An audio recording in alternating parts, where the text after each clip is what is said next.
भवानी जब संसार जंगल पहुंचे तो उन्होंने अपने तेज और करुणा से वहां का वातावरण बदल दिया। सारे जीव जंतु, पक्षी और वृक्ष उनके आगमन से प्रसन्न हो उठे। उन्होंने अपने गजराज मंत्री और अन्य विश्वसनीय सहायकों के साथ एक ऐसा राजवट स्थापित किया जहां हर प्राणी को समान अधिकार और सम्मान मिला।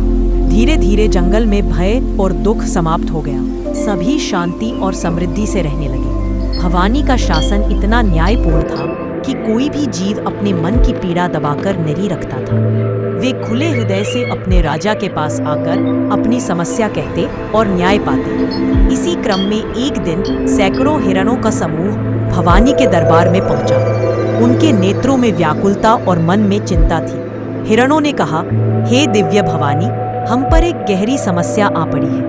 हमारा महान दायित्व है कि हम पूरे जंगल में समरसता बनाए रखें, परंतु कुछ विशाल और बलशाली जीव हमें लगातार सताने लगे हैं। वे हमारी शांति और जीवन को संकट में डाल रहे हैं। यदि ये चलता रहा तो न केवल हम बल्कि जंगल की व्यवस्था भी बिगड़ जाएगी। हिरणों की बात सुनकर भवानी ने गंभीरता से उनकी समस्या सुनी और वचन दिया। भवानी ने गंभीर और दृढ़ स्वर में कहा, हे प्रिय हिरणों, तुम भय मत करो।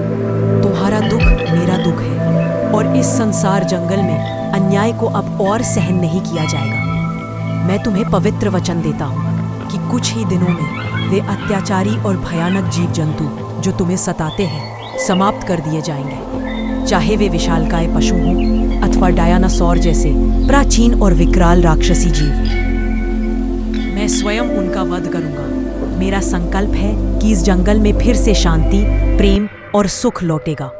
आज से तुम सब निश्चिंत रहो, क्योंकि न्याय अवश्य होगा और धर्म की विजय निश्चित है।